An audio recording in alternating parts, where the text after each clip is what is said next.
God bless you. God bless you. Shalom. Shalom. Shalom. Thank you for joining us. Stick with us today. We are going to learn a very important lesson about life, about how to tackle life. We go through a lot of storms in life, and we'll be studying how to overcome.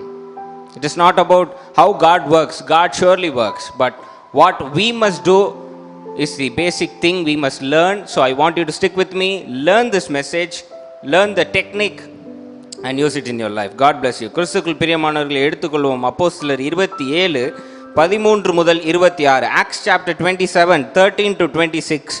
அப்போஸ்தலர் 27:13 26 வாசிக்க கேட்போம்.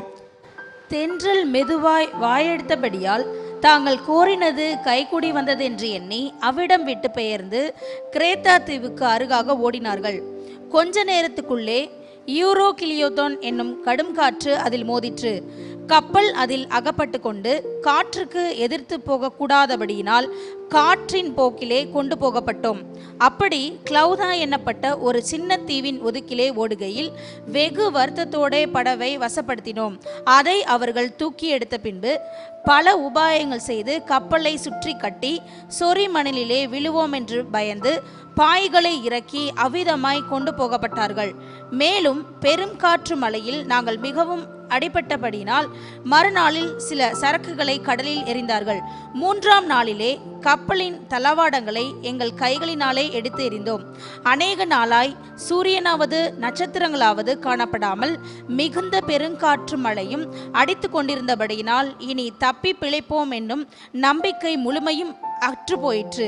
அநேக நாள் அவர்கள் போஜனம் பண்ணாமல் இருந்தபோது பவுல் அவர்கள் நடுவிலே நின்று, மனுஷரே, இந்த வருத்தமும் சேதமும் வராதபடிக்கு என் சொல்லை கேட்டு கிரேத்தா தீவை விட்டு புறப்படாமல் இறக்க வேண்டியதா இருக்கிறது. ஆகிலும் திடமனதாய் இருங்கள் என்று இப்பொழுது உங்களுக்கு தைரியம் சொல்லுகிறேன். கப்பல் சேதமே அல்லாமல் உங்களில் ஒருவனுக்கும் பிராண சேதம் வராது. ஏனென்றால் என்னை ஆட்கொண்டவரும் நான் சேவிக்கிறவருமான தேவனுடைய தூதனானவன் இந்த ராத்திரியிலே என்னிடத்தில் வந்து நின்று, பவுலே, பயப்படாதே, நீ ராயனுக்கு முன்பாக நிற்க வேண்டும். இதோ உன்னுடனே கூட யாத்திரை பண்ணுகிற யாவரையும் தேவன் உனக்கு தயவு பண்ணினார் என்றான். ஆனபடினால் மனுஷரே, திடமனதாயிருங்கள், எனக்கு சொல்லப்பட்ட பிரகாரமாகவே நடக்கும் என்று தேவனிடத்தில் நம்பிக்கையா இருக்கிறேன். ஆயினும் நாம் ஒரு தீவிலே விழ வேண்டியதா இருக்கும் என்றான். ஹல்லேலூயா. 20வது வசனம் மற்றும் 25 அதை மட்டும் வாசிங்க. ஃபர்ஸ்ட் 20 அப்புறம் 25. அநேக நாளாய் சூரியனாவது நட்சத்திரங்களாவது காணப்படாமல் மிகுந்த பெருங்காற்று மழையும் அடித்து கொண்டிருந்தபடியினால் இனி தப்பி பிழைப்போம் என்னும் நம்பிக்கை முழுமையும் அற்று போயிற்று. 25. ஆனபடியினால் மனுஷரே, திடமனதாயிருங்கள், எனக்கு சொல்லப்பட்ட பிரகாரமாகவே நடக்கும் என்று தேவனிடத்தில் நம்பிக்கையாயிருக்கிறேன்.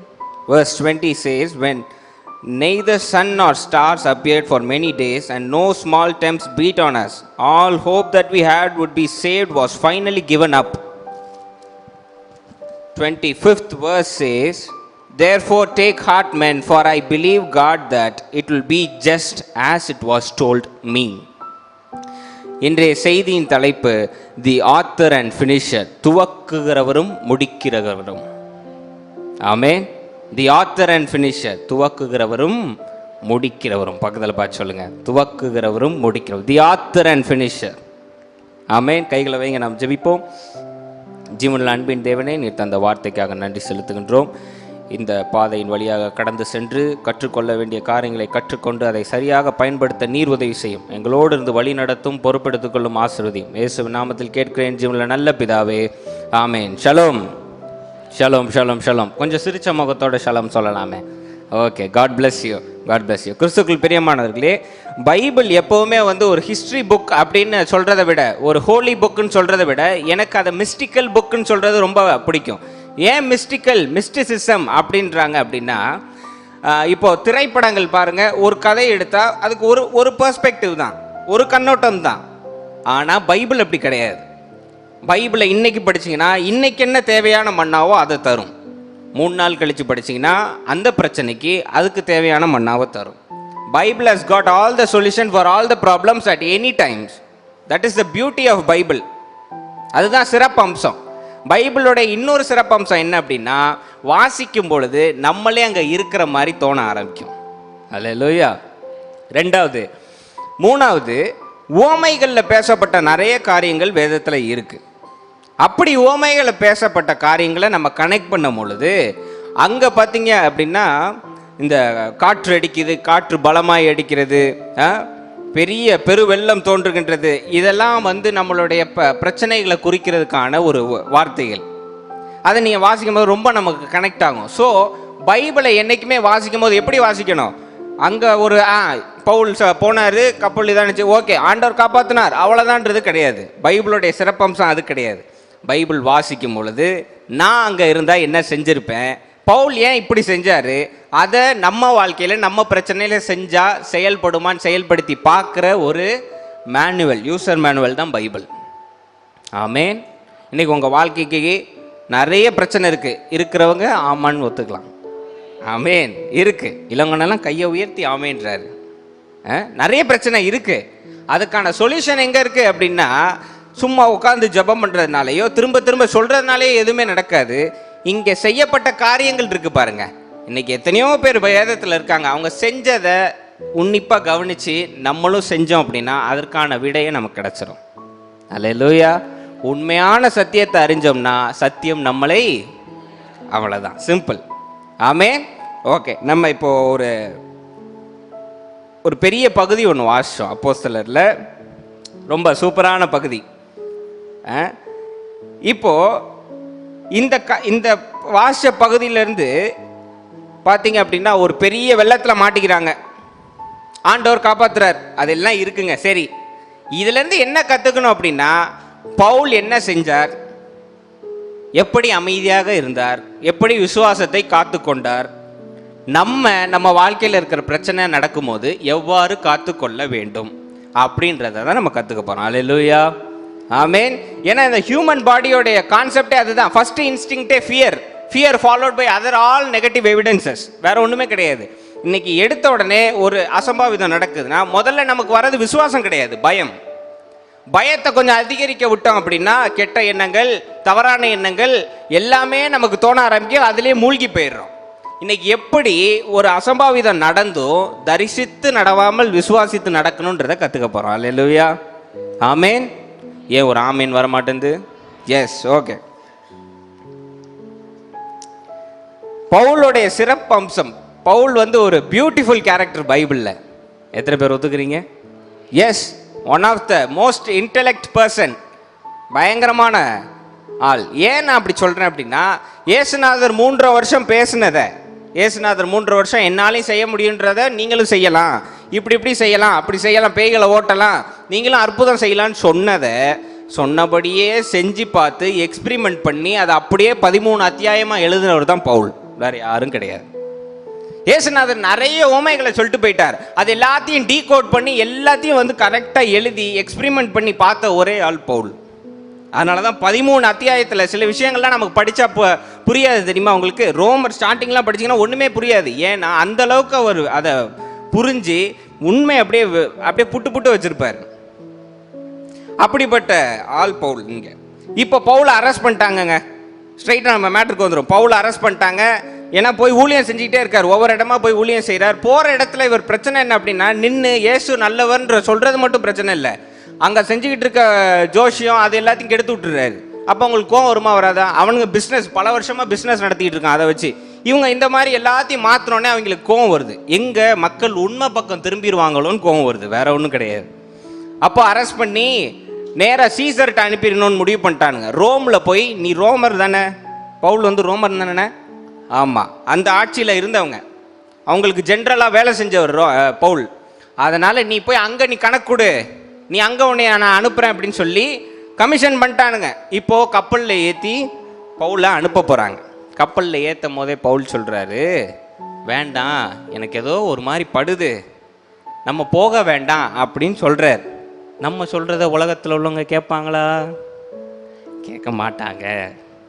அவன் நம்ம என்னைக்கு நம்ம ஜெபம் பண்ணி சொல்கிறோமோ அதுக்கு நேர்மாறாக தான் எல்லாம் செய்வாங்க. அது மாதிரி இங்கேயும் பவுல் சொல்கிறாரு, ஜெபம் பண்ணி எப்பா எனக்கு ஒரு மாதிரி படுது. ஆண்டவர் சொல்லலை, பவுலுக்காக தோணுது, சம் இன்ஸ்டிங்க்ட். பவுல் சொல்கிறார், ஏதோ எனக்கு ஒரு மாதிரி இருக்குது, வேண்டான்னு சொல்கிறாரு. கேட்கல அவனுங்க, கேட்காம கிளம்பிட்டானுங்க. கிளம்பி ஹேவன்ஸ்ன்ற பகுதிக்கு போய் சேரும்போது ரொம்ப காற்று பயங்கரமாக வீசிக்கிட்டு இருக்கு. பயங்கர கடல் கொந்தளிப்பெல்லாம் ஆரம்பிச்சிருச்சு. இப்போ போன இடத்துல ரொம்ப நேரம் தங்க முடியாதுன்ற ஒரு காரணத்துக்காக நம்ம நினைப்போம் வேணும்னுக்குன்னே இவனுங்க போகிறானுங்கன்னு. அங்கே படித்து பார்த்தீங்கன்னா தெரியும், அந்த இடம் சூட்டபிள் கிடையாது, ஒரு சரியான ஹார்பர் கிடையாது கப்பலை நிறுத்துறதுக்கு. அதனால் அந்த இடத்துலேருந்து கிரேட்டாக்கு போயிடலான்னு சொல்லிட்டு கடல் கொந்தளிப்பு எப்படி இருக்கோ அதன்படியே போவோன்னு சொல்லி போகிறாங்க. அல்லேலூயா. கொஞ்ச நேரத்தில் கிளம்பி கொஞ்ச நேரத்தில் எல்லாம் நல்லா அப்படியே டைட்டானிக் மாதிரி இருந்த சமயம் அங்கே போட்டிருக்கு, கடல் கொந்தளிப்பு ஜாஸ்தியாக ஆரம்பிச்சிச்சு. த ஈஸ்ட் விண்ட் ஸ்டார்டட், இக்கட்ரோலியன் ஸ்டார்டட் அப்படின்னு வரிசையாக அப்படியே கடல் சீற்றம் மாறுது. ரொம்ப ஜாஸ்தியாக அதை கடல் சீற்றம் அடிக்குது, காற்று அடிக்குது, புயல் அடிக்குது, பயங்கர இதாக இருக்குது. எந்த லெவலுக்கு போயிடுச்சுன்னா கப்பல் ரொம்ப வெயிட்டாக இருக்க கடல் மட்டம் இருக்குது பாருங்க, இப்படி இப்படி இப்படி போயிட்டு இப்படி இறங்கும் தெரியுமா, அது கடல் மட்டம் வரைக்கும் போயிட்டு இப்படி இப்படியே வருது. அதனால் நீங்கள் கொஞ்சம் யோசிச்சு பாருங்கள், சும்மா சாதாரண ஒரு கப்பல் தோணியில் போனாலே இப்படியே ஆடிக்கிட்டே போகும். நிறைய பேருக்கு ஏறினா ஒரு மாதிரி வந்துடும், ஆமாவா இல்லையா? சும்மா நிற்கிற கப்பலில் ஏறி உக்காந்தாலே நமக்கெல்லாம் தலை சுற்றிடும். எனக்கெல்லாம் ஆகவே ஆகாது. வேடிக்கை பார்த்தோமா, நின்று ஃபோட்டோ எடுத்தோமா, அதோட சரி, என்னையெல்லாம் ஏற்றிடாதீங்க அப்படின்னு நான் ரொம்ப ஒரு மாதிரி தலை சுற்றிடும். ஃப்ளைட்டில் எத்தனை பேருக்கு போனால் ஒரு மாதிரி ஆயிரும்? யாருக்கும் ஒன்றும் ஆகாதா? போனதே இல்லைன்றீங்களா? சரி விடுங்க. பஸ்ஸில் நான்சி அக்கா, எனக்கு தெரியும் நான்சி அக்காவுக்கு பஸ் ஆகாது, நிறைய பேருக்கு சில விஷயம் ஆகாது தெரியுமா? அது மாதிரி இங்கே சாதாரணமாக போகிறதுக்கே ஒரு மாதிரி ஆகும். இங்கே கடல் சீற்றம் எந்த அளவுக்கு கீழே வரைக்கும் இப்படி போயிட்டு வருது. நீங்கள் இந்த கிங்காங் படத்தில் பார்த்தீங்கன்னா அப்படியே காற்றில் அடிச்சு கப்பல் ஒரு மாதிரி தள்ளிட்டு போகும். நிற்க கூட முடியாதுங்க, ஒரு மாதிரி ஒரு ஓரத்தில் இப்படி பிடிச்சிக்கிட்டு தான் நிற்கணும்.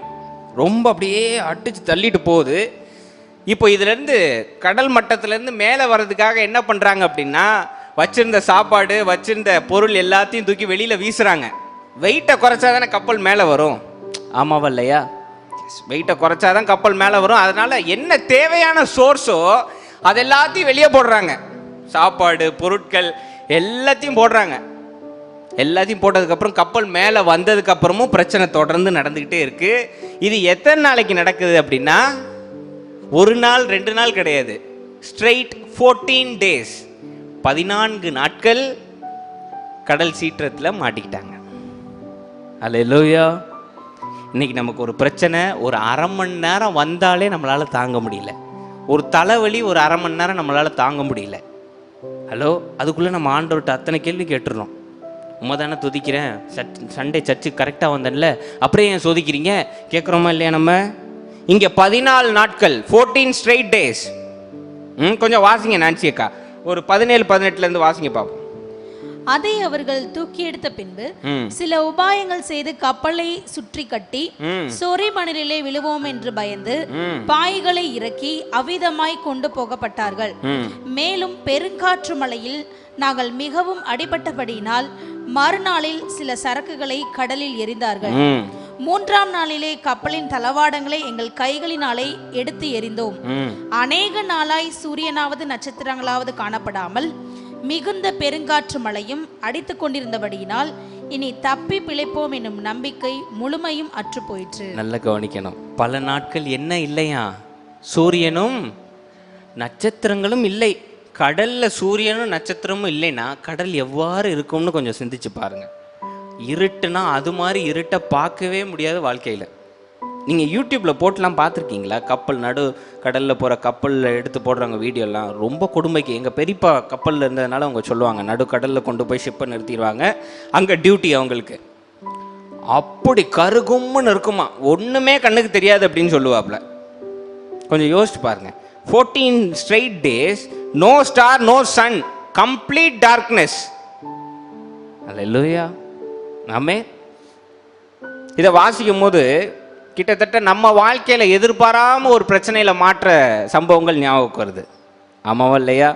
இன்றைக்கி நம்ம கரெக்டாக சர்ச்சுக்கு வரோம், கரெக்டாக ஜெபம் பண்ணுறோம், விசுவாசமாக இருக்கோம், உண்மையாக இருக்கோம். அப்படி இருந்தும் சில பேர் நிறைய பிரச்சனைகளில் மாட்டியிருக்கோம். ஒத்துக்கிறவங்க ஆமேன்னு சொல்லுங்கள். ஆமேன். வழி தெரியாமல் ஃபுல் இருட்டா, சூரியனும் இல்லை நட்சத்திரமும் இல்லை, வாழ்க்கைக்கு வச்சிருந்த சோர்ஸும் இப்போ வெளியில் போயிடுச்சு. இதெல்லாம் பாருங்க, நல்லா கனெக்ட் ஆகுது பாருங்க நம்ம வாழ்க்கையோட. எந்த வித பிரச்சனையும் செஞ்சிருக்க மாட்டோம், சரியா வாழ்ந்துகிட்டு இருக்கோம். ஆனால் கருகும்ன்ற இருட்டுக்கு ஆண்டவர் நம்மளை நடத்திட்டு போற. சரி, அங்கே போய் கொஞ்சம் சாப்பாடு இருந்தாலாவது சமாளிச்சிடலான்னா சாப்பாடான சோர்ஸும் கட் ஆயிடுச்சு. நம்ம வாழ்க்கையில் கவனிங்க, இருட்டு பகுதியில் ஆண்டவர் நடத்தி சொல்லும் பொழுது நண்பர்கள் கட்டாவாங்க, உறவினர்கள் கட்டாவாங்க, சோர்ஸ் கட்டாவும், பணம் கட்டாவும், எல்லா விதமான காரியமும் கட்டாயிரும். 20வது வசனத்தில் போட்டிருந்தபடி விசுவாசம் இழந்து போவோம். இப்போ அந்த கப்பலில் 276 பேர் இருக்காங்க, 276 மெம்பர்ஸ் இன்க்ளூடிங் பால். அங்கே போட்டிருக்கலாம் 276 பேர் விசுவாசத்தை இழந்தார்கள், பவுல் மட்டும் விசுவாசமாக இருந்திருந்தா போட்டிருப்பாங்க கண்டிப்பா, ஆமாவா இல்லையா? But this also includes Paul. 20வது வசனத்தில் நம்பிக்கை அற்று போனோம்ன்ற வார்த்தை பவுலுக்கும் சேருகின்றது, ஆமாவா இல்லையாங்க? எஸ். 20வது வசனம் மட்டும் வாசிங்க நான்சி அக்கா. அநேக நாளாய் சூரியனாவது நட்சத்திரங்களாவது காணப்படாமல் மிகுந்த பெருங்காற்று மழையும் அடித்துக் கொண்டிருந்தபடியினால் இனி தப்பி பிழைப்போம் என்னும் நம்பிக்கை முழுமையும் அற்று போயிற்று. தப்பி பிழைப்போம் என்ற நம்பிக்கை முழுமையும் அற்று போயிட்டு, அவ்வளவுதான், இனி நம்ம தப்பிக்க மாட்டோம் அப்படின்னு முடிவு பண்ணிட்டாங்க. இதுல பவுலும் சேர்ந்திருக்கார். இப்போ தப்பிக்க மாட்டோன்ற நம்பிக்கை போயிடுச்சுன்னா எதை நோக்கி இப்போ பயணிச்சுட்டு இருப்பாங்கன்னு நினைக்கிறீங்க? மரணத்தை நோக்கி. அவ்வளவுதான்டா, இனி no way of surviving, no way of getting out, முடிஞ்சிச்சு. ஓகே, கடைசி காலத்தில் வந்துட்டோம், கடைசி கட்டத்தில் வந்துட்டோம், ஆண்டவர் எடுத்துக்கொள்ள போறார். Okay fine. 276 பேர் பவுலோட சேர்த்து எல்லாரும் என்ன முடிவுக்கு வந்துட்டாங்க? அவ்வளவுதான், இனி வழியே கிடையாது அப்படின்ற முடிவுக்கு வந்துட்டாங்க. இந்த சூழலுக்கு நம்ம நிறைய பேர் வந்திருக்கோமா இல்லையா? ஹலோ, வந்திருக்கோமா இல்லையாங்க? எஸ். ஈவன் நவ் வெளியில் நீங்கள் சொல்ல மாட்டீங்க, வெளியில் நீங்கள் ஷேர் பண்ண மாட்டீங்க, உள்ளுக்குள்ளே அந்த சூழல் இருக்கா இல்லையா? நம்மளால் ஷேர் பண்ண முடியாது, சோர்ஸ் கிடையாது, ஃப்ரெண்ட்ஸ் கிடையாது, ஃபேமிலி கிடையாது. கரெக்டான சூழல் எங்கே வந்து நிற்கிறோம்? எல்லாமே பிளாக். இதுக்கப்புறம் தப்பிக்கிறதுக்கு வழியே இல்லை, இனி மரணம் மட்டும்தான், இனி தோத்துட்டோம் அவ்வளோதான் அப்படின்ற சூழலுக்கு பல பேர் நம்ம தள்ளப்பட்டிருக்கோம், ஆமாவா இல்லையா? ஆமே. அப்படி இருக்க சூழலில் பவுல் திடீர்னு எந்திரிச்சு உறக்க சத்தமிட்டு என்ன சொல்றாருன்னா, கவலைப்படாதீர்கள், கப்பலுக்கு மட்டும்தான் சேதம் நடக்கும், நமக்கு எதுவுமே நடக்காது. ஏன்னா தேவதூதன் நேற்று நைட்டு வந்து என்கிட்ட சொன்னா, நம்ம எல்லாரையும் தேவன் பார்த்து கொள்வார் என்று தேவதூதன் சொன்னான்னு சொல்றாப்ல. சொல்லிட்டு என்ன சொல்ற, நான் விசுவாசிக்கிறேன், சொன்ன தேவன் உண்மை உள்ளவர், நான் விசுவாசிக்கிறேன், அதனால யாரும் கவலைப்படாதீங்க அப்படின்னு சொல்றாரு. வாசிங்க நான் சேர்க்க அந்த வசனத்தை. ஆகிலும் திடமனதாய் இருங்கள் என்று இப்பொழுது உங்களுக்கு தைரியம் சொல்லுகிறேன். கப்பல் சேதமே அல்லாமல் உங்களில் ஒருவனுக்கும் பிராண சேதம் வராது.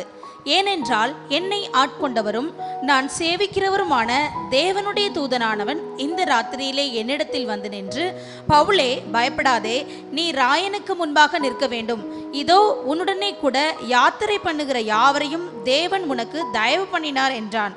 ஆனபடியால் மனுஷரே திடமனதாயிருங்கள், எனக்கு சொல்லப்பட்ட பிரகாரமாகவே நடக்கும் என்று தேவனிடத்தில் நம்பிக்கையாய் இருக்கிறேன். அல்லேலூயா. 24வது வசனத்தை நல்லா கவனிச்சிங்கன்னா, தேவதூதன் உன்னை காப்பாற்றுவார் தேவன் மட்டும் சொல்லலை, அங்கே ஒரு ஹிண்ட்டை போடுறாப்ல. என்ன அப்படின்னா, ராயனுக்கு முன்பாக நீ நிற்க வேண்டும். There is an appointment for you. Hello, ராயனுக்கு முன்பாக நீ நிற்க வேண்டும், அதனால் நீ கவலைப்படாதே, கர்த்தர் உன்னை பாதுகாத்து கொள்வார். சரி, சொன்னதுக்கப்புறம் 14வது நாள் 14th டே பவுல் எல்லாத்தையும் சொல்லிட்டாரு. சரி, கொஞ்சம் மிச்சம் இருக்கிற சாப்பாடை கொஞ்சம் சாப்பிடுங்கன்னே சாப்பிட்றாங்க, ஸ்ட்ரென்த் வருது. கரெக்டாக மால்டா என்ற ஒரு பகுதிக்கு போய் சேர்றாங்க 14வது நாள். இப்போது கொஞ்சம் இந்த சூழலை கொஞ்சம் அந்த 14 நாளுக்குள்ளே நம்ம கொஞ்சம் டிஸ்கஸ் பண்ணுவோம். The wait between the 14 days, the surviving 14 days, அதை பற்றி கொஞ்சம் பேசுவோம் நம்ம. Because it is very important, நம்ம வாழ்க்கையில் நம்ம அந்த சூழலில் இருக்கோம், அதனால் நான் சொல்கிறேன். இப்போது பவுலோடைய கண்ணோட்டத்திலேருந்து கொஞ்சம் யோசிப்போம். பைபிள் அப்படியே மடியில் வச்சுட்டு கொஞ்சம் யோசிச்சு பாருங்க. நம்ம பவுலோடைய இடத்துல நம்ம 276 பேரோட சேர்ந்து கப்பலில் இருக்கோம், அரெஸ்ட் பண்ணப்பட்டிருக்கோம். நம்ம சொன்னதை கேட்காம இன்னைக்கு ஒரு பெரிய சூழலில் மாட்டிக்கிட்டாங்க. 14வது நாள் ஆக போது, ஃபுல் இருட்டாக இருக்கு, சூரியன் இல்லை, சந்திரன் இல்லை, சாப்பாடும் இல்லை. அல்லேலூயா. இன்னைக்கு எத்தனை பேர் பிரச்சனை இருந்தாலும் சாப்பிட்டுக்கிட்டு இருக்கோம்? என்னங்கண்ணா, நான் கிரேக்க மொழியிலேயே பேசுகிறேன், தமிழில் தானே பேசுகிறேன், உன்னை ஆமேன் இல்லை இல்லைன்னு சொல்லணும். இன்னைக்கு பிரச்சனை இருக்குது. எத்தனை பேருக்கு பிரச்சனை இருக்குது? எஸ், எல்லாருக்கும் பிரச்சனை இருக்குது. சாப்பிட்றோமா இல்லையா? சாப்பிட்றோமா இல்லையா? சாப்பிட்றோம், அவசியம். அது இல்லைன்னா என்ன ஆகும்? பரலோகமே என் சொந்த போயிட வேண்டிதான். அதனால நம்ம என்ன பண்ணுறோம்? சாப்பிட்டுக்கிறோம். என்ன மனசு வேதனையாக இருந்தாலும் கரெக்டாக நேரத்துக்கு சாப்பாடு போயிருதா இல்லையா? எஸ், போயிருது. இங்கே அதுவும் கிடையாது. சரி, சாகும் போதாவது கொஞ்சம் சாப்பிட்டு நிம்மதியாக சாகலான்னா சாப்பாடும் இங்கே கிடையாது. அந்த அளவுக்கு சோர்ஸ் கிடையாது இங்கே. கம்ப்ளீட்லி டார்க் அவுட்டு, முடிஞ்சிச்சு. சோர்ஸ் எல்லாமே வைப் அவுட், ஸ்வீப்ட் அவுட்டுன்னு வாங்கல்ல, க்ளீன் ஸ்வீப்புன்னு, அது மாதிரி ஒன்றும் இங்கே கிடையாது. இப்போ பவுலோடைய கண்ணோட்டத்திலேருந்து கொஞ்சம் யோசிப்போம். அல்லேலூயா. தொடர்ந்து கடல் சீற்றம் 14 நாள், கொஞ்சம் கூட ஓய்வில்லை, சாப்பாடு இல்லை, சூரியன் இல்லை, நட்சத்திரன் இல்லை, ஃபுல்லு இருட்டாக இருக்குது. பவுலோடைய சிந்தை எவ்வாறு இருந்திருக்கும் கொஞ்சம் யோசிப்போம். நம்ம அந்த இடத்துல இருப்போம். 14 நாள் இப்படி இருந்தால் நம்ம எவ்வாறு ரியாக்ட் பண்ணியிருப்போம் சொல்லுங்கள். நம்மளுக்கு எப்படி இந்த சிந்தை இருந்திருக்கும்? ஆண்டவர் நம்மளை கைவிட்டுட்டார், நம்ம ஏதோ பெரிய தப்பு பண்ணிட்டோம், நம்ம ஏதோ பெரிய பாவம் பண்ணிட்டோம், ஆண்டவர் நம்ம ஜெபத்தை கேட்கல, ஆண்டவர் நம்மளை காப்பாற்றலை, இதெல்லாம் நம்ம மனசில் ஓடி இருக்குமா இல்லையா? இதெல்லாம் காட்டிலும் முக்கியமான ஒரு கேள்வி என்ன தெரியுமா நமக்கு எழுந்திருக்கும்? உண்மையாக இருந்த என்னையே இவ்வாறு சோதிக்கிறீங்கன்னு ஒரு கேள்வி கேட்போம். ஆமாவா இல்லையா? இன்னைக்கு தேவன்கிட்ட ஒரு சின்ன பிரச்சனை வந்தோடனே நம்ம கேட்குற கேள்வி, நான் என்ன பாவம் பண்ணேன், என்னையே இப்படி சோதிக்கிறீங்க? ரொம்ப ஃபேமஸான டைலாக். ஆமாவா இல்லையா? ஒரு பிரச்சனை, ஒரு இன்னல், ஒரு இடரல் வந்த உடனே நம்ம கேட்குற கேள்வி, நான் சரியாக சர்ச்சுக்கு போயிருக்கேன், டெய்லி காலையில் ஜெபம் பண்ணிடுறேன், டெய்லி நைட்டு ஜெபம் பண்ணிடுறேன், வசனம் சொல்லிடுறேன், விசுவாசமாக இருக்கேன், பரிசுத்தமாக இருக்கேன், அப்படி இருந்தும் ஏன் என்ன சோதிக்கிறீங்க? நீங்கள் கேட்டிருக்கீங்களா இல்லையான்னு எனக்கு தெரியல, நான்லாம் நிறைய கேட்டிருக்கேன். உண்மையை நான் ஸ்ட்ரைட்டாக சொல்லிடுறேன். நான் எங்கள் அம்மா, நாங்கள்லாம் ஓப்பனாகவே டிஸ்கஸ் பண்ணுவோம். எங்கள் அம்மாலாம் எங்கள் முன்னாடியே கேட்பாங்க, நம்ம நல்லா இருந்து ஏன் ஆண்டவர் நம்மளை சோதிக்கிறார் அப்படின்னு. ஆமாவா இல்லையா? கேட்டிருக்கோம். இப்போ என் சந்தேகம் என்ன அப்படின்னா, வசனம் 20 போட்டாச்சு, நம்பிக்கை இழந்தவர்கள், நம்பிக்கை அற்று போனதுன்னு போட்டாச்சு, எல்லாமே இழந்து போயாச்சு. திடீர்னு ஒரு தேவதூதன் தோன்றி ஆண்டவர் உன்னை காப்பாற்றுவார் அப்படின்னு சொல்றாரு. உடனே பவுல் வந்து நம்ப ஆரம்பிக்கிறார், விசுவாசமா பேச ஆரம்பிக்கிறார். 25வது வசனத்தை கொஞ்சம் பாருங்களேன். தேவன் செய்வார் என்று நான் விசுவாசிக்கிறேன்றார். 25வது வசனத்தை கொஞ்சம் வாசிங்க நினைச்சு. ஆனபடியினால் மனுஷரே திடமனதாய் இருங்கள், எனக்கு சொல்லப்பட்ட பிரகாரமாகவே நடக்கும் என்று தேவனிடத்தில் நம்பிக்கையாய் இருக்கிறேன். எந்த விதத்துல நம்ப முடியும்? எப்படி நம்ப முடியும்? சரி, அவராவது நம்புறாரு. அவர் கூட உள்ள 276 பேரை பார்த்து சொல்றாரு, திடமனதாய் இருங்கள். ஹலோ, திடமனதாய். நம்ம எல்லாரும் சேர்ந்து ஒரு டூர் போகிறோம், ஒரு பெரிய க்ரூஸ் கப்பலில் போகிறோம். க்ரூஸ் கப்பல் பெரிய கடல் சீற்றத்தில் மாட்டிருச்சு. 5 நாள் தொடர்ந்து மழை பெஞ்சு இடி மின்னல் இருக்குது, நோ நெட்வொர்க் கனெக்ஷன், வீட்டுக்கும் பேச முடியல, சாப்பாடும் இல்லை. கப்பல் தப்பிக்கணுன்றதுக்காக என்ன பண்ணிட்டார் கேப்டன்? எல்லாத்தையும் தூக்கி வெளியில் போட்டார். அப்போ 6வது நாள், நான் 5 நாள் அமைதியாக வாயை மூடி இருந்துட்டு 6வது நாள் உங்களை பார்த்து திடமனதாக இருங்கள்னா நீங்களாம் என்ன சொல்லுவீங்க? பாஸ்டர் கடைசி நேரம் நட்டு கலந்து ஏதோ பேசுகிறாரு, அவர் பாட்டுக்கு ஒரு ஓரமாக பேசிட்டு போட்டு நம்ம கடைசி இறுதி ஜபத்தெல்லாம் ஏறெடுப்போமா இல்லையா? இங்கே 14 நாள் அமைதியாக இருந்திருக்காரு பவுல்.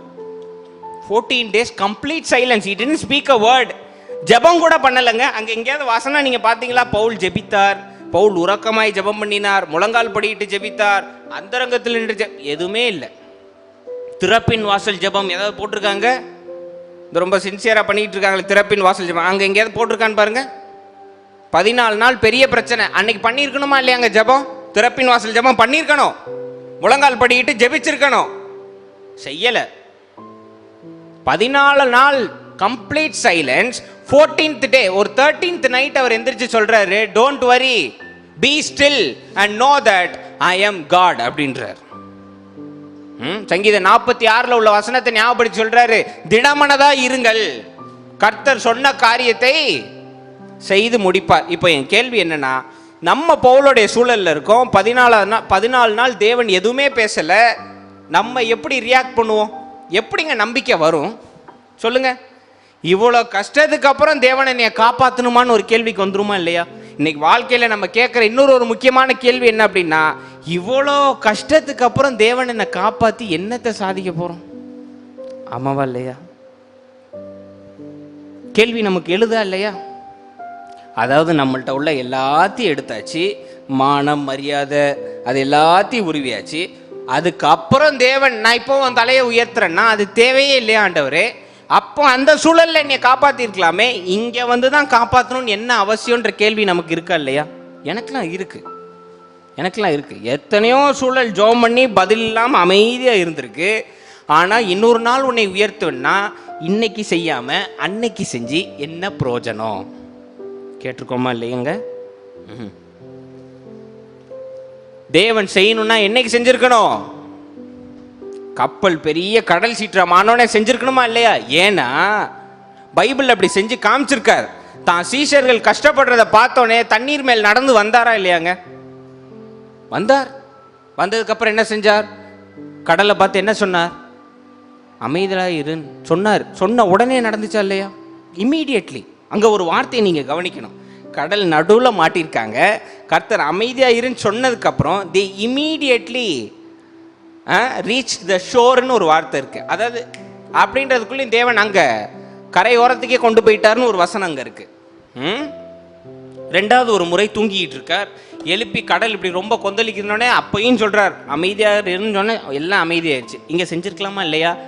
இங்கே பவுலை ஊழியத்துக்கு அழைச்சது யாருங்க? தேவன் தானே கொண்டு வந்தார். கிறிஸ்தவர்களை கொண்டு குவிச்சுக்கிட்டு இருந்தார் அவர் பாட்டுக்கு. ஒரு கழுதை மூலியமாக பேச வச்சு அவர் முன்னாடி தோன்றி சவுலா இருந்தவனை பவுலா மாற்றி ஊழியத்துக்கு அழைச்சது தேவன் தானே. அப்போ தேவன் நீங்கள் காப்பாற்றி இருக்கணுமா இல்லையா? 14 days. என் கேள்வி, நான் நேற்று தேவன்கிட்ட அதை படிக்கும் போது அதான் கேட்டேன். 14 நாள் அமைதியாக இருந்து ஏன் 14ஆவது நாள் தான் காப்பாற்றணும்? முன்னாடியே காப்பாற்றி இருக்கலாமே.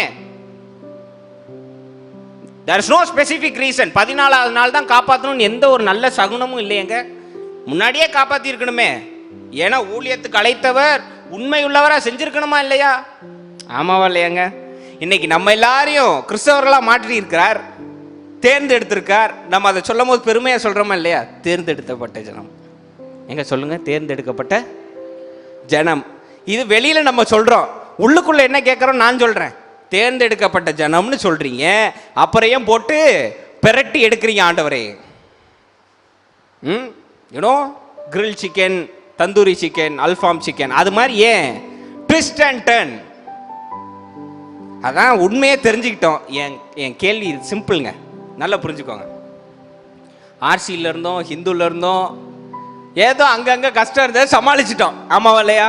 உண்மையை ஒத்துக்கணும், ஆமேன்னு சொல்லணும். ஆமேன், சமாளிச்சிட்டோம்.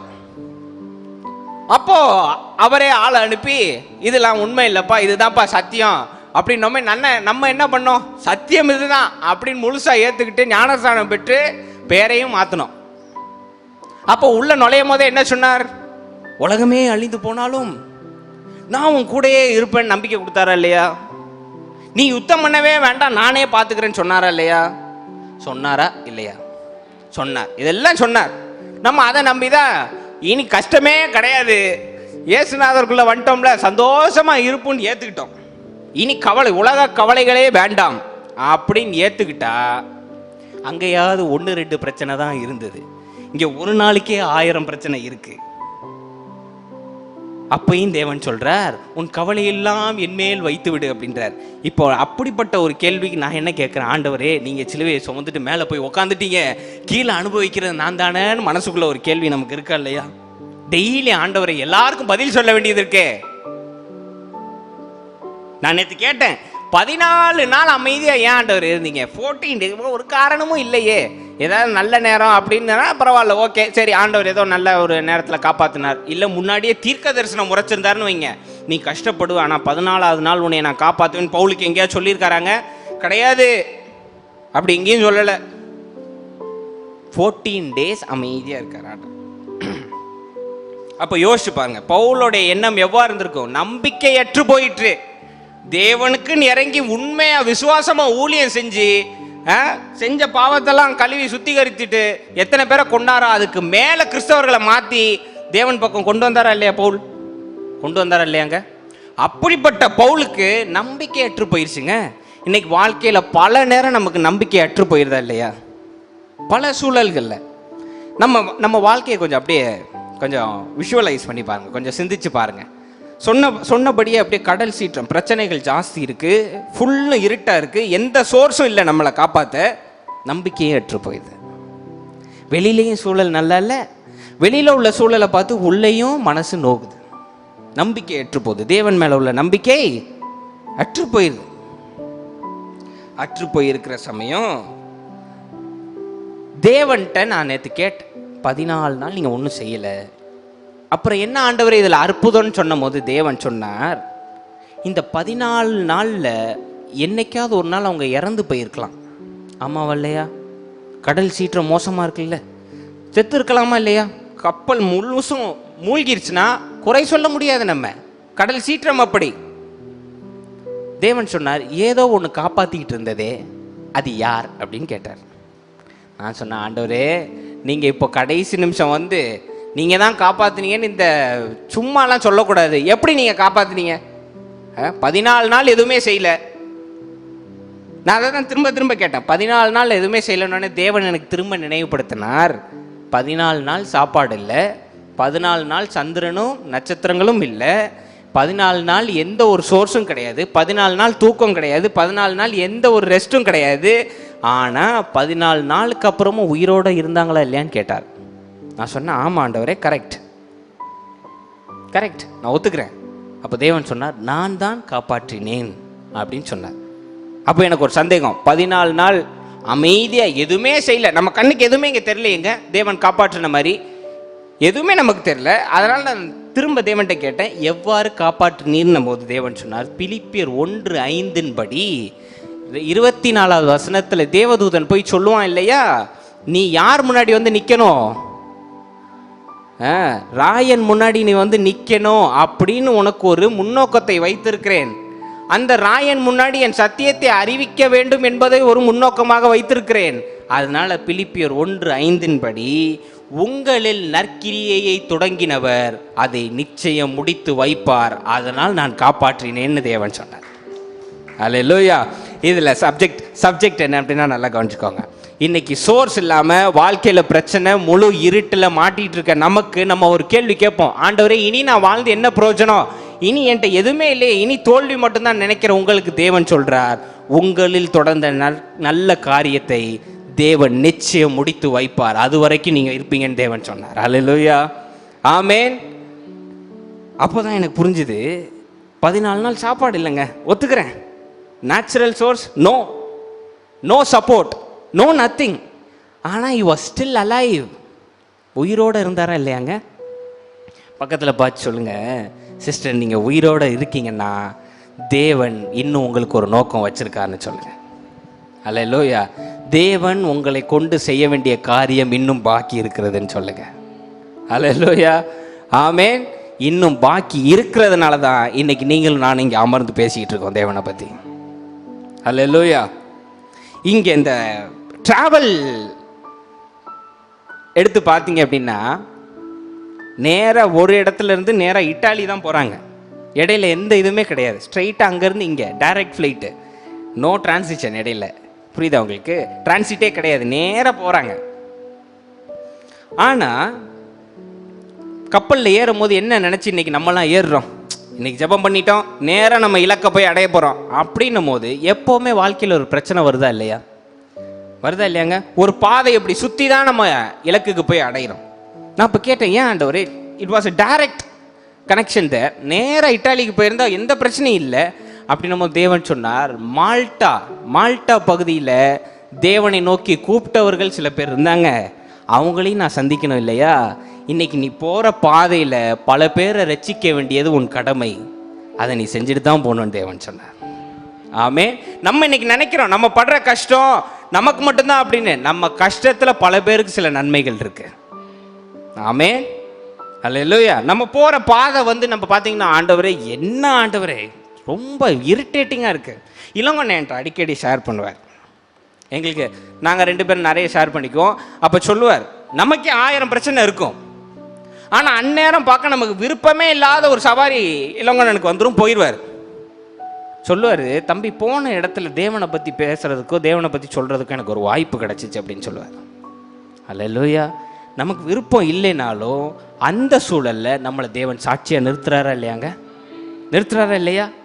அதுதான் வேதம் பிலிப்பியர் 1:5 மிக சூப்பரா போட்டிருக்கு. வாசிங்க பாப்போம். நான் கேட்கிறேன். உங்களில் நற்கிரியை தொடங்கினவர் அதை இயேசு கிறிஸ்துவின் நாள் பரியந்தம் முடிய நடத்தி வருவார் என்று நம்பி தொடர்ந்து வாசிங்க. நான் உங்களை நினைக்கிற பொழுதெல்லாம் என் தேவனை ஸ்தோத்தரிக்கிறேன். அல்லேலூயா. ஆமென். இதுல பியூட்டி, பைபிளோட பியூட்டி என்ன அப்படின்னா, தாயின் கருவறையில் தோன்றுவதற்கு முன்பே உங்களை தெரிந்து கொண்டார். ஒத்துக்கிறவங்க ஆமேன் சொல்லுங்க. ஆமேன். அல்லேலூயா. ஓகே. தெரிஞ்சே உங்களுக்கு என்ன செய்யணும் ஏது செய்யணும் எரேமியா 29:11 படி உங்களுக்கு எல்லாவற்றையும் நன்மையாய் செய்யணும்னு தெரிஞ்சே தேவன் இந்த உலகத்திற்கு அனுப்புகிறார். ஆமாவல்லையா? ஆமாவல்லையா? அப்படி நல்ல காரியத்தை உங்களிடம் தொடங்கினவர் ஏற்ற வேளையில் அந்த மேன்மையான பகுதிக்கு கொண்டு போய் சேர்ப்பார். அல்லேலூயா. இதுக்கு எங்க பாஸ்டர் நீங்க ப்ரூஃப் வச்சிருக்கீங்கன்னா பைபிள்ல நான் காமிக்கிறேன் பாருங்க. யோசேப்புடைய கதை ஏற்ற கதை. தூக்கி குழியில் போடுறாங்க, போய் பிரச்சனைக்கு மேல பிரச்சனை, ஜெயிலில் போய் கிட்டத்தட்ட 12-13 வருஷம் ஜெயிலில் மாட்டிக்கிறாருங்க. ஆனா அவனுக்குள் தொடங்கின நற்கிரியையை தேவன் ஏற்ற வேளையில் முடித்து வைத்தார் இல்லையா? ஆமேன். நம்ம நினைப்போம் இன்னைக்கு சார் நம்மளுடைய சோர்ஸ் மட்டும்தான் பார்ப்போம், நமக்கு நன்மை நடக்கணும்னு மட்டுமே தான் பார்ப்போமே தவிர தேவன் எப்படி பார்ப்பார்னா, நமக்கு நன்மை நடக்கும்போது நம்ம சுற்றியுள்ளவங்களுக்கும் நன்மை நடக்கும்படி காரியங்களை வாய்க்க செய்வார். யோசேப்பை நம்ம நினைக்கிறோம் தூக்கி ஆண்டவர் ஜெயில், ஓகே அதெல்லாம் காப்பாற்றினார். நல்லா கவனித்து பார்த்தீங்க அப்படின்னா இஸ்ரேல் மக்கள் வறட்சி அடைய போகிறாங்கன்னு தேவனுக்கு நல்லாவே தெரிஞ்சிருச்சு.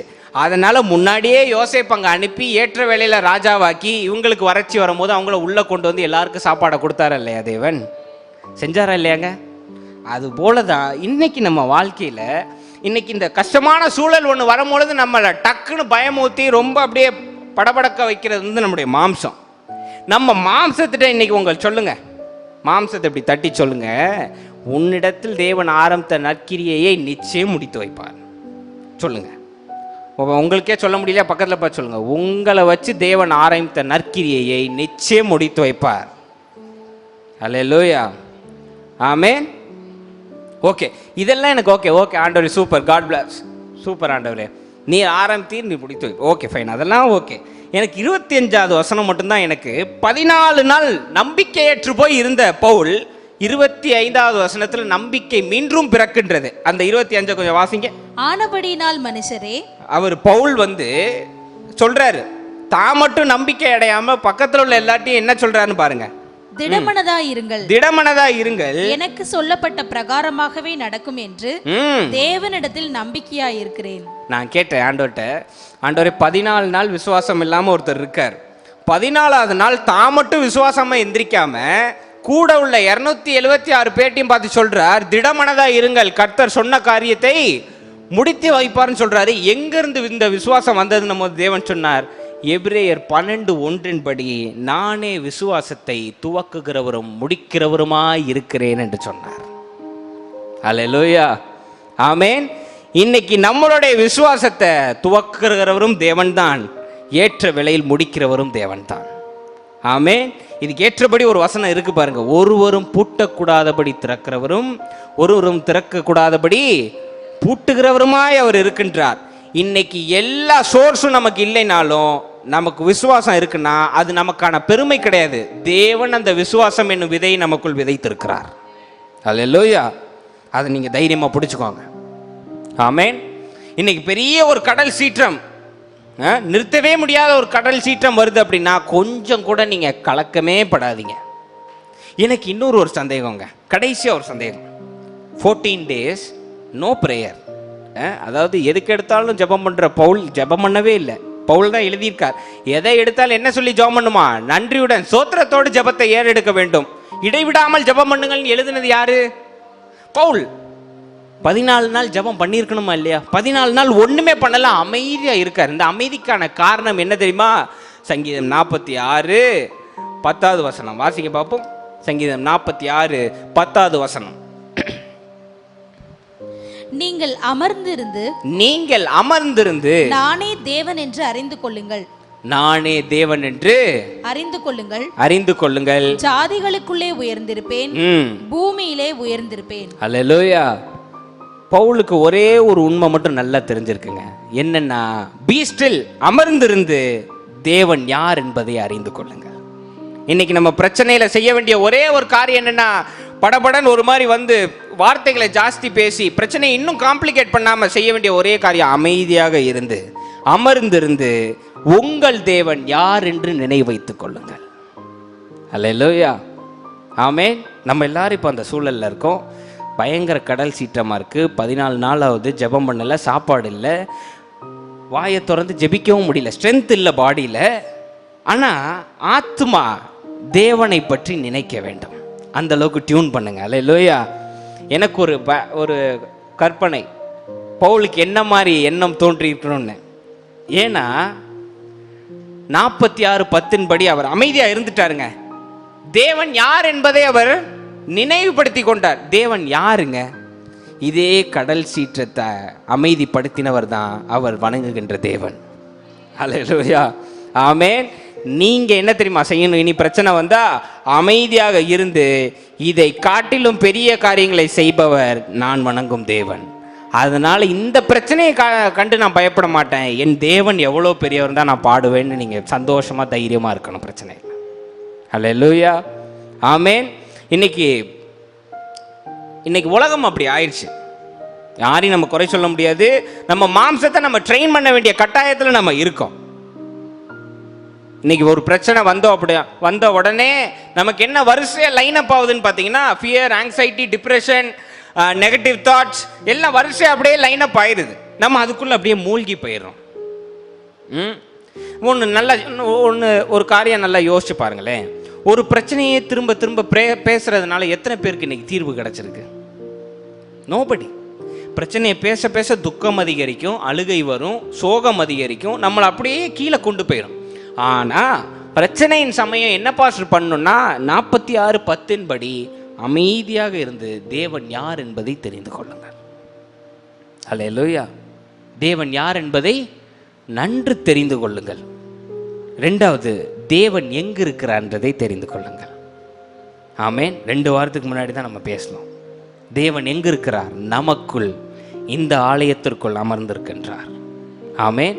என் தேவன் எவ்வளோ பெரியவர்னு எனக்கு தெரிஞ்சா போதும், என் தேவன் எங்கே இருக்காருன்னு தெரிஞ்சா போதும். சாப்பாடு இல்லைனாலும் பரவாயில்ல, சந்திரன் இல்லைனாலும் பரவாயில்ல, சூரியன் இல்லை, எது இல்லைனாலும் பரவாயில்ல, நானே உலகுக்கு வெளிச்சமாய் இருப்பேன்னு சொன்னபடி தேவன் நம்மளை வெளிச்சமாய் மாற்றுவார்.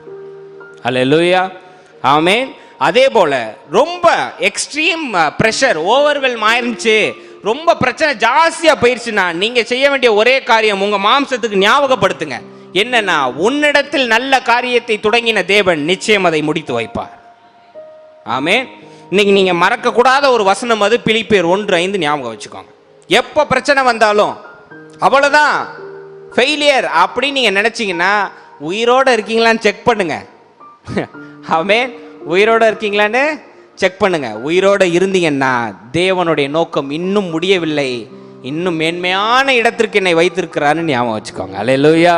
பக்கத்தில் பார்த்து சொல்லுங்க, மேன்மையான இடம் காத்திருக்கிறது, மேன்மையான இடம் காத்திருக்கிறது. ஆமென். இந்த ஸ்டோரியோடைய சிறப்பம்சம் இயேசுநாதர் வெளிப்படுத்தியிருப்பார்.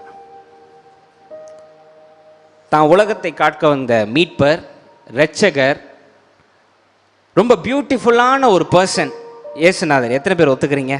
பேசினாலே பியூட்டிங்க, பேசினா லைஃப் தான் பேசுகிறார். அவர் நெகட்டிவே பேச மாட்டார், லைஃப் தான் பேசுகிறார். அப்படிப்பட்ட ஒரு மனிதர் இந்த உலகத்தை காப்பாற்ற வந்திருக்கிறாருங்க.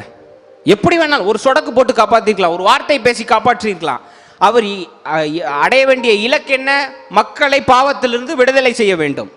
ஆனால் அதற்கான வழியை நீங்கள் கவனிச்சிங்களா? சிலுவையை சுமந்து 6.5 மணி நேரம் சிலுவையில் தொங்கி நிர்வாணமாக அடிகள் 39 அடிகள் வாங்கி அந்த இலக்கை அடைந்தார். ஒரு விஷயம் நல்லா கவனிச்சிங்க அப்படின்னா, இயேசுநாதர் கடந்து வந்த சூழல் ரொம்ப மோசமான சூழல். அந்த இலக்கை அடைவதற்கு தான் கடந்து வந்த சூழல் மோசமான சூழல். ஆனால் இயேசுநாதருக்குள் வைத்திருந்த அந்த நல்ல காரியத்தை தேவன் ஏற்ற வேளையில் எல்லோரும் நன்மைக்காகவும் முடித்து வைத்தாரா இல்லையாங்க? அன்னைக்கு முடித்ததுனால தான் இன்றைக்கி நீங்களும் நானும் பரிசுத்தமான உட்காந்துருக்கோம். ஆமென். ரெண்டாவது அந்த ஸ்டோரியை கவனிச்சிங்க, அவருடைய க்ரூசிஃபிக்ஷன் ஸ்டோரியை கவனிச்சிங்கன்னா பேஷன் ஆஃப் த கிரைஸ்டில் காட்டுவான். அந்த சோல்ஜர் ஒருத்தன் போய் விழா எலும்பில் அப்படி குத்துவான் பாருங்க. அந்த ரத்தம் பட்டோடனே அவனுக்கு ஒரு ஹீலிங் நடக்கும். அவன் அப்படியே முழங்கால் படிக்கிட்டு சாஷ்டாங்கமாக கீழே விழுந்துருவான். ஆமென். நம்மளுடைய ஜேர்னி நமக்கு வேணால் கஷ்டமாக தெரியலாம், ஆனால் நம்மளுடைய பாதையில் பல பேருக்கான விடுதலை நம்மள்ட்ட அடங்கியிருக்கு. Amen. Try to inspire people, try to keep the hope for people. நம்ம நினைக்கிறோம் இன்றைக்கி தேவன் நம்மளை மட்டும் காப்பாற்றினா போதும். கிடையாது. உங்களுடைய பாதையில் பல பேருக்கான நன்மை காத்திருக்கிறது. உங்களுக்கு இல்லைனாலும் அவங்களுக்காக ஓடுங்க. பல பேருக்கு நம்ம உப்பாகவும் வெளிச்சமாக இருக்கணும்னு சொல்லியிருக்காரா இல்லையாங்க? Inspire people, keep the hope up. Amen. Correct தான். உலகத்தில் பிரச்சனை வர்றது உண்மை. வாழ்க்கைனா வந்து தான் ஆகும். எந்த வயசாக இருந்தாலும் வருங்க. ஹெல்த் இஷ்யூஸ் வரும், money problem, whatever it is. நம்பிக்கை இழந்து போகிற சூழலில் நான் என்ன சொல்கிறேன்னா, ஒரே ஒரு காரியத்தை ஞாபகம் வச்சுக்கோங்க. பிலிப்பியர் 1:6. ஆமென். நமக்குள் வைத்த நற்காரியத்தை தேவன் முடிக்காமல் நம்மளை எடுத்துக்கொள்ள மாட்டார். அதனால் நம்மளை கொண்டு நல்ல காரியத்தை நிச்சயம் செய்து முடிப்பார். ஆமென். இந்த நல்ல காரியம்னா என்ன பாஸ்டர் அப்படின்னு கேட்டிங்கன்னா, ஊழியத்துக்கு வரதோ, ட்ராக்ஸ் கொடுக்குறதோ, பாஸ்டர் ஆகிறதோ நல்ல காரியம் இல்லை. நல்ல தகப்பனா, நல்ல தந்தையா, நல்ல சகோதரரா, நல்ல கணவனா, நல்ல மனைவியா இருக்கிறதும் நற்காரியங்கள் தான். Amen. So wherever you are, try to be the best. Give your best shot. Never give up. ஆமென். நம்பிக்கையற்று போனாலும் நீங்கள் நினைவு வைத்துக் கொள்ளுங்கள், தேவன் என்னை கொண்டு செய்ய வேண்டிய காரியங்கள் பெரிதாக இருக்கின்றது. அல்லேலூயா. ஆமென். அப்படி நீங்கள் நம்பிக்கை வச்சுட்டீங்கன்னு வைங்களேன், 14வது நாள் நீங்கள் கரையை தட்டிடுவீங்க. 14th day. ஆமென். அது வரைக்கும் அந்த நம்பிக்கை பிறக்கிற வரைக்கும் ஒரு வெளிச்சமே தெரியல. நம்பிக்கை பிறந்தோடனே தான் எல்லா வழியும் உண்டாகுகிறது. ஆமென். நீங்கள் இன்னைக்கு இனிமேட்டு பிரச்சனையை கண்டோன்னே பயந்து போய் இருட்டில் உக்காந்துடாதீங்க. மனசை திடப்படுத்துங்க. தேவன் என்னை கொண்டு செய்ய வேண்டிய காரியம் பெரிதாக இருக்கிறதுன்னு சொல்லிட்டு எந்திரிச்சு நீங்கள் நடக்க ஆரம்பிச்சிங்கன்னா தேவன் வாசலை உண்டாக்கி விடுவார். அல்லேலூயா. நீங்கள் கரைக்கு போய் சேர்ந்துருவீங்க. கரையில் செய்ய வேண்டிய அற்புதத்தை செஞ்சு தேவன் நாம மகிமைப்படுற மாதிரி காரியத்தை தேவன் வாய்க்க செய்வார். ஆமென். அல்லேலூயா. ஏன்னா உங்கள் விசுவாசம் உங்கள் மாம்சத்திலிருந்து பிறக்கவில்லை. உங்களுக்குள் விசுவாசத்தை துவக்குகிறவரும் அவர்தான், முடிக்கிறவரும் அவர்தான். அல்லேலூயா. அதனால் இந்த நேரத்தை நம்ம என்ன செய்கிறோம் அப்படின்னா, பைபிளை மூடிருங்க, கீழே வச்சுருங்க. நம்ம ஜெபிக்க போகிறோம். ஒரே ஒரு காரியம் எப்போவுமே த மோஸ்ட் ஃபேசினேட்டிங் திங் என்ன அப்படின்னா, நிறைய இந்த ரிஷிகள் இந்த காரியங்கள்லாம் பார்த்தீங்கன்னா தேவனுடைய அனுக்கிரகம், தேவனை ஒரு முறையாவது பார்த்துடணும்னு சொல்லி ரொம்ப உன்னிப்பாக இருப்பாங்க இல்லையா? ஒரு முறையாவது காட்சி கொடுத்துருங்கன்னு காட்சி கொடுத்து அந்த தேவன் கேட்பார், உனக்கு என்ன வர வேண்டும் கேள் அப்படின்னோடனே எல்லாரும் கேட்குற ஒரே ஒரு காரியம் என்ன தெரியுமா? என்ன நடந்தாலும் உங்களுடைய நாமத்தை மட்டும் நான் மறக்கவே கூடாதுன்னு தான் கேட்பாங்க. ஆமாவாலே கவனிச்சிருக்கீங்களா நீங்கள்? இப்போ நம்ம அதை தான் ஜெபம் பண்ண போகிறோம். எந்த சூழல் வந்தாலும் எனக்குள்ள விசுவாசத்தை நீங்கள் துவக்கி வைங்க ஆண்டவரே, நான் உம்மை விட்டு விலகவே கூடாதுன்னு சொல்லி நம்ம ஜெபம் பண்ண போகிறோம். அல்லேலூயா. தலைகளை தாழ்த்துங்க, நம்ம ஜெபம். ஜீவனில் அன்பின் தேவனே, வந்த ஒவ்வொருவரையும் நாங்கள் ஆசீர்வதிக்கின்றோம். இன்று வாழ்க்கையில் பல பிரச்சனைகள், பல சூழல்களை நாங்கள் கடந்து செல்கின்றோம். அந்த நேரத்தில் எங்கள் மாம்சம் நம்பிக்கையற்று போனாலும் எங்கள் விசுவாசத்தை நீர் பெருகச் செய்யும். நீர் ஏற்ற வேளையில் அந்த விசுவாசத்தை துவக்கி வைக்கும். எங்களுக்குள் அந்த விசுவாசம் துவங்கி உமக்கு சாட்சியாய் நாங்கள் ஒரு வாழ்க்கை வாழவும் பிறருக்கு ஒளியாகவும் உப்பாகவும் இருக்க நீர் உதவி செய்யும். அந்த ஒவ்வொருவரையும் நீர் ஆசீர்வதியும். அவர்கள் உடனிருந்து நீர் காரியங்களை வழிநடத்தும், பொறுப்பெடுத்துக் கொள்ளும், வழிநடத்தும். இயேசுவின் நாமத்தில் கேட்கிறேன் ஜீவனுள்ள நல்ல பிதாவே, ஆமேன். அல்லேலூயா. பக்கத்தில் பார்த்து சொல்லுங்கள், சிஸ்டர் நீங்கள் உயிரோடு இருக்கீங்கன்னா தேவனுடைய நோக்கம் இன்னும் உங்கள் மேலே இருக்குது அப்படின்னு சொல்லுங்கள். If you are still alive, God has still got a great purpose for you. Stay on, never give up. God bless you. Shalom.